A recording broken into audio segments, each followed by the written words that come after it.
Welcome everyone. Today I'm going to be painting something new. Well, new for me. It's the Old World Beastmen. I never played Old World, or should I say, I've never played Fantasy. Which is weird because I'm really into my Dungeons and Dragons. I really do like my medieval style games like Skyrim and Oblivion. But never, for some reason, played fantasy games. Until now. I'm not being bullied into it, but I don't want to be left out. I have the fear of missing out. My Bristol buddies, which consists of a lot of Old World enthusiasts, be it Tom and Dan from 9 Inch Charge. If you haven't checked those guys out, I'll put a link up in the description below. And I meet up with those guys to play games probably about twice a year. And we have a damn good weekend. We have about 3 or 4 days where we just play loads of games, and we do try, being the option word, planning something all year round to play a game. And they go heavily into the Old World. And I always said, if Skaven were going to go into the Old World, I would pick up Skaven and I would get into it. I don't think they are, not for any foreseeable future anyway. My next pick would be the Lizardmen. They're not either. And then my next pick would be the Beastmen, because I want to try something a bit different, because I would normally go Chaos, but I've got a lot of Chaos Warriors in AOS, and it feels kind of a bit weird. And I don't really want to do it again, so I wanted something a bit different. So I've gone Beastmen. Enough rabble. How to paint Beastmen. Yep. So this is pretty quick, because if you're like me and you want to paint at least 200 of these models and you want to rip them out in no time at all, you're going to have to start hitting some contrast. You don't have to, but I did, and it is quicker, believe you me. So, where do we begin? Like so. I have gone with a black Rattlecan primer, and then over the top I have done a semi-zenithal grey primer. So an airbrush primer by Vallejo over the top, but you can get straight into it and just go grey. Grey or white, depends how brilliant you want your contrast colours to come up, is totally fine. I probably didn't need to go black, so ignore that stage. Just thought I'd tell you the truth. So I've got my bunch of miniatures, and the idea of this is to paint batches. Batches of 10, ripping through them, aren't so destroying. 20? Maybe. So, my recipe is to go for a bit of Fire Slayer Flesh. So with this, you'll want a fairly decent sized brush. You don't have to go too neat initially. And give those contrast pots a shake. Because even though they're not as thick as the other Citadel paints, still nice to go and give them a shake just in case they get too shiny. Put a bit of light on the subject. So the idea of this is not to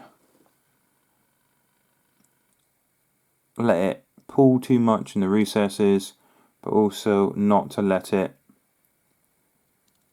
streak too much on the skin. So I'm putting it on pretty much all of the model. I'm gonna use regular base coats for my metallics, so don't really have to worry about going over metallics even by mistake, not an issue. But certain things I will care about going over accidentally, and you can always touch it up with white or grey later on, and those things are the teeth, which is fine because I will put a white over the top of that. I don't have to worry about going around it too much. So I could try to go around like so. And anything wrap-like. So I've already gone over the tooth. Anything wrap-like. So some of these guys have wraps around the handle, around the half of their weapons. So the handle of the weapons And I want to keep those white if I can. If not, I will touch them up in a bit. So you could put this on with an absolute bucket and you would probably be okay. Especially with something with detail like this. Not an issue, not a problem. But I'm still having fairly good control. And I'm still ripping through the model in a pretty good amount of time. I reckon this stage, which is probably the longest stage, take me maybe a couple minutes. It really doesn't matter if I've gone accidentally over this bit. Over the metals, not a problem. The other piece I do care about being covered in this are the woods. The wood on the axe, and the same thing happens with the ungores as well. If you're using bows with those guys, which I do recommend, try not to get it on anything that's wood related. Now I'm going to get his pretty face. Face only a mother can love. Next, some Gore Grunter fur. I guess the clue's kind of in the title.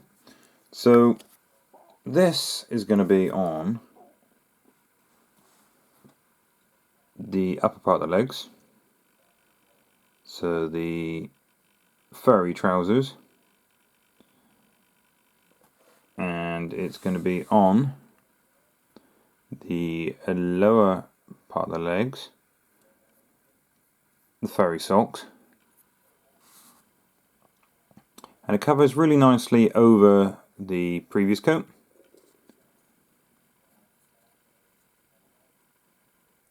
And there's a tiny bit of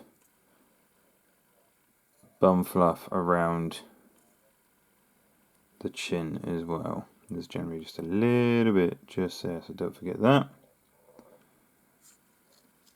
There's a little bit of armpit hair. There's a little bit around the wrists on each of the guys as well, so don't forget that. Just a little bit either side of the cuff. So either it's a metal wristband or the strapping, it will have that on it. And you'll have a good old chunk on the back as well.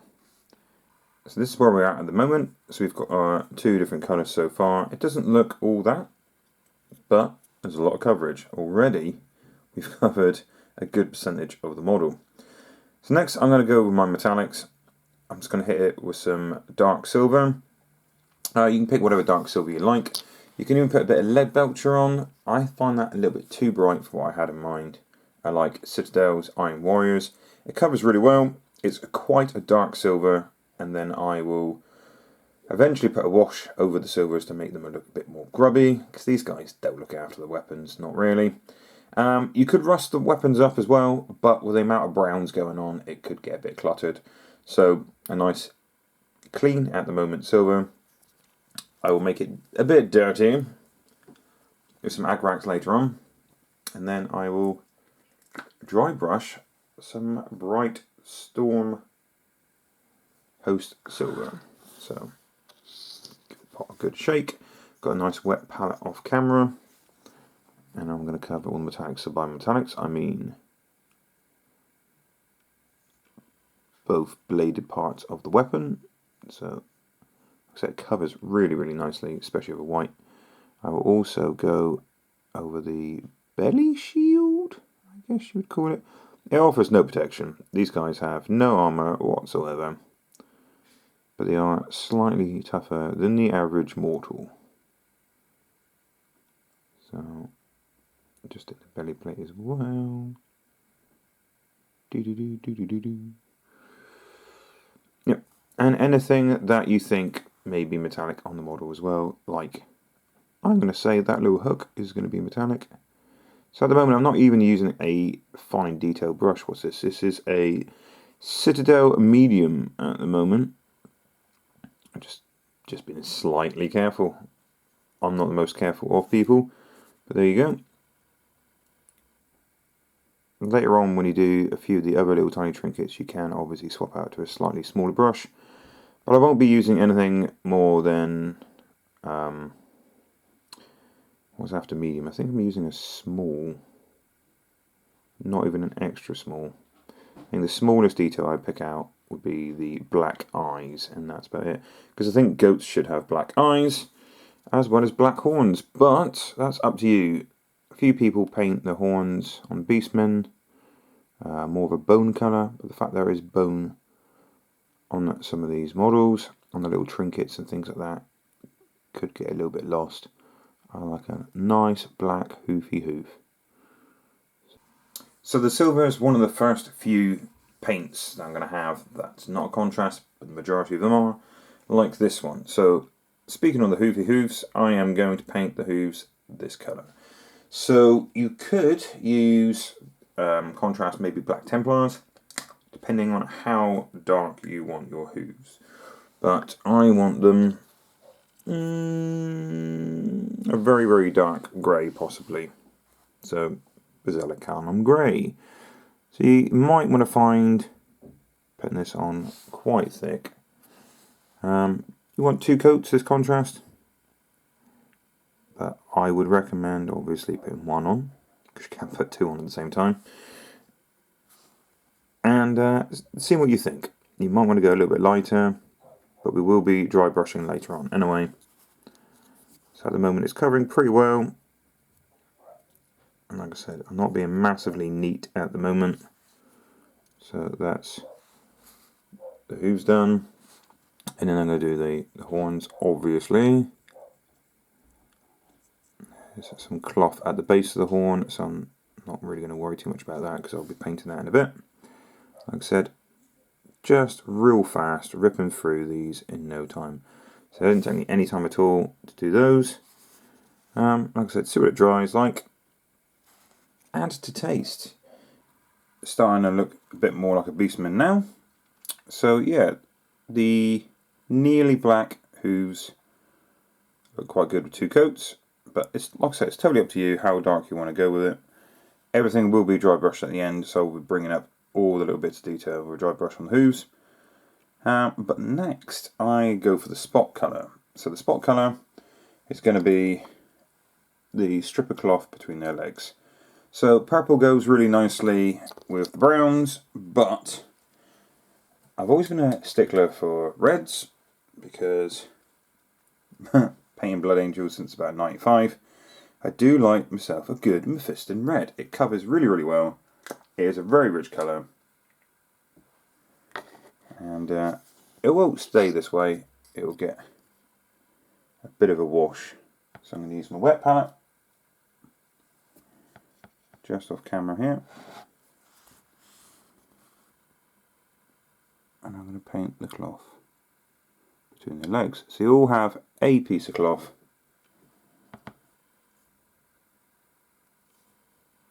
mostly at the back to be fair, not all of them have a little bit at the front. You might have a bit of mail, which obviously at this stage would now be painted silver. Yeah, lovely coverage. Normally I say 2 thin coats. This stuff covers so well.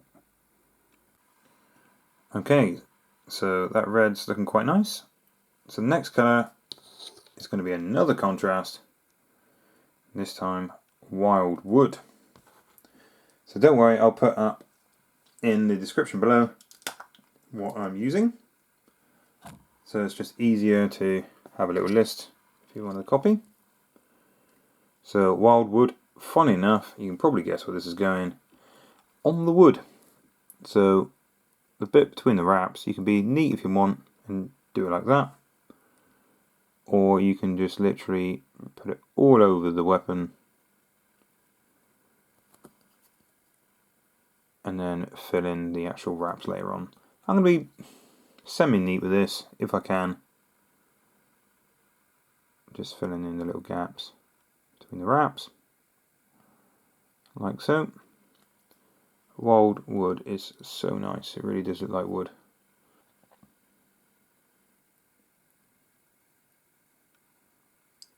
Covers lovely over any white or grey. And once again, like I said previously, I will be dry brushing majority of the miniature anyway. And the wood is no exception, bringing out more detail. I mean, to be fair, you could nearly leave this by itself. It's pretty good paint, it really is.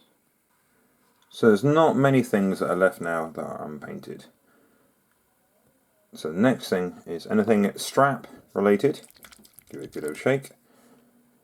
Contrast, snakebite leather. I used to love snakebite leather back in the day, but now it's a contrast.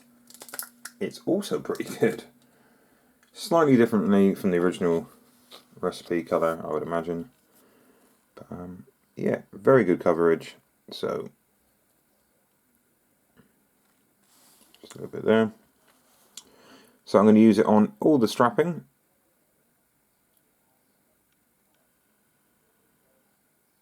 Later on, I'm going to put some agrax and some washes down to make some of these a little bit darker again. But you can always put 2 coats of this on if you're not happy with, it's quite a yellowy brown. So that's what it looks like over the original colour.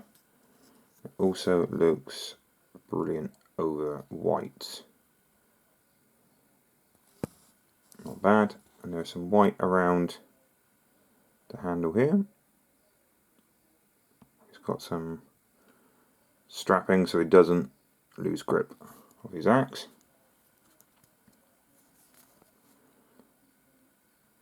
Which is very important, you know, health and safety and all that. This guy looks like he's got some tea bag strainers over his eyes. Do the strapping around that as well. Okay. We're really pretty close now. So what have we got left? Something grey, something white. So get your nicest white. So I'm not going to tell you what whites to use. I just know white is a bit of a funny colour because it can go quite dry and grainy. Like the GW ones, the Citadel ones, can dry out pretty badly. I've used Vallejo. I've used all sorts in the past. But get your favourite white. I'm going to show you my method of doing skulls dirty and fast. So paint your skulls white. See if I can get that socket a bit better like that. And a bit more on this particular goat's teeth. So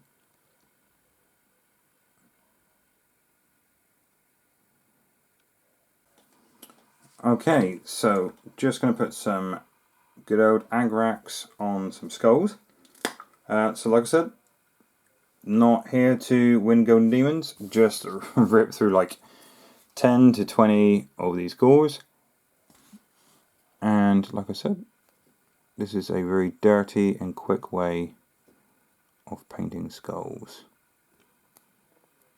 So it looks a bit weird, but when it dries, I like the look of it.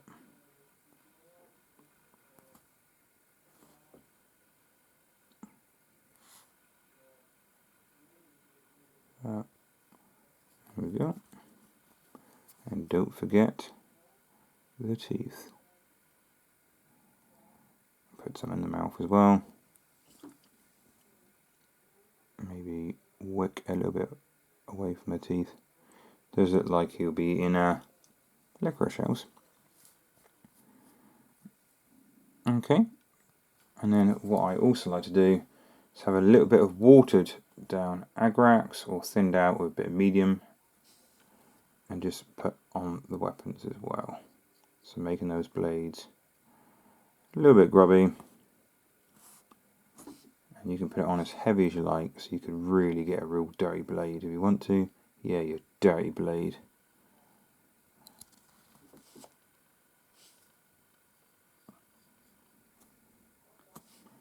I have a wet palette next to me so I can control how much water or medium I want on the blade. But yeah, I think that's dirty enough there, Ross. Dirty enough. So put it on all the metallics, little bracers on the wrist as well. So I don't want the metal to be clean. These are probably the spoils of war. They probably have got this from somebody they have flayed.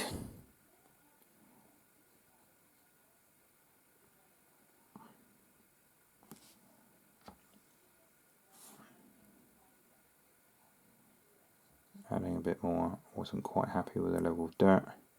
Say dirt grubbiness. Of course you could even leave it there. So these guys are basically painted, but to tie all the colours in to really push the contrast. So contrast is a fast paint, and each colour on these models probably take me 2 minutes, 3 minutes maybe. Something no more than 5 minutes on each model. So each model is super quick. Like I said, you could probably do a whole unit in a day. But why not push it? Why not get those contrasts to work a little bit harder for you? So starting off with a little bit of edge highlighting. So Evil Sun Scarlet. Not much edge highlighting on these guys because contrast does all the hard work for you. So I'm just going to catch a little bit here and there on the reds. Hardly anything, right? You don't have to do this, but it really pushes your stuff just a little bit further. So you could use an oil or an enamel. I really like this streak and grime. You can see I've got quite a grubby pot here. I've given it a damn good shake, and what I'm going to do is put this stuff on quite thick, so just like that. And this guy has also got some red on the front as well, so really put it on there. And then when it dries, which will dry in no time at all, you can always use an airbrush to speed up these processes too. By the time I do all 10, the first one will be dry. And then we'll just get a little bit of white spirit with cotton wool bud and just take off the high point. So with a little bit of white spirit, like I was saying, you can get a bit more of a contrast on the red. So all I want to do is take that off. So weirdly, it makes the red look brighter, even though all I'm doing is taking the top layer off. It doesn't look like very much,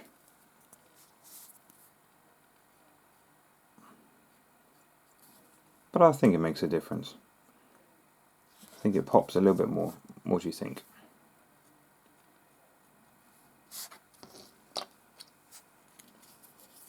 Just taking the high points off. Of course, if you wanted to, you could cover the whole model, all of the Beastmen, in this stuff, and only take off the high points, making them look really, really grubby. But I still like the main skin tones, and I didn't want to ruin that. That could do if you want to leave it there, but like I said, I like to push the contrast just a little bit. So the next thing is anything metallic. All those silvers, I'm going to dry brush just on the edges, a little bit of Storm Host silver.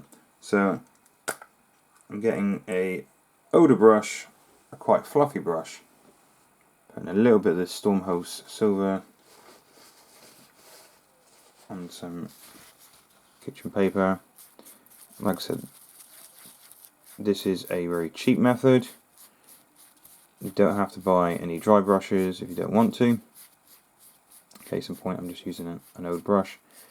Get it majority off. Just start dry brushing on the edges of the axes. That's literally what I'm going to do is that. What? So I want these guys to look quite grubby.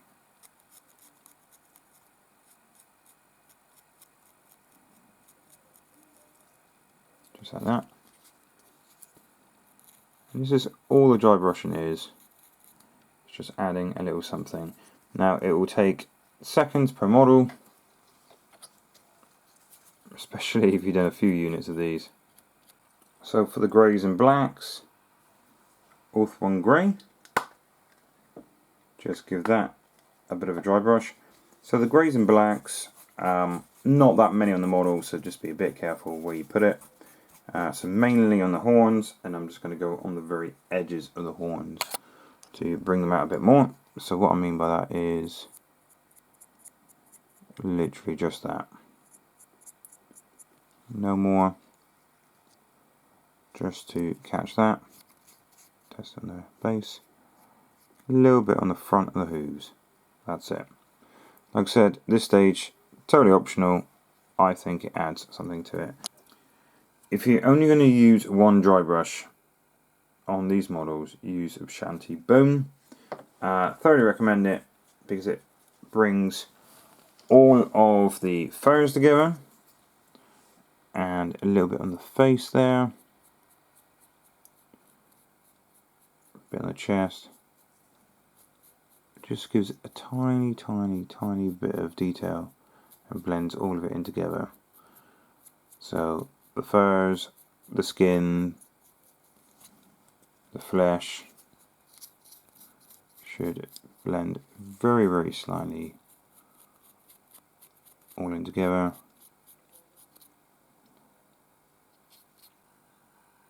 Adding those little bits of stud detail is great, but what really makes the difference of these Beastmen gives them a little bit more power on the table as well.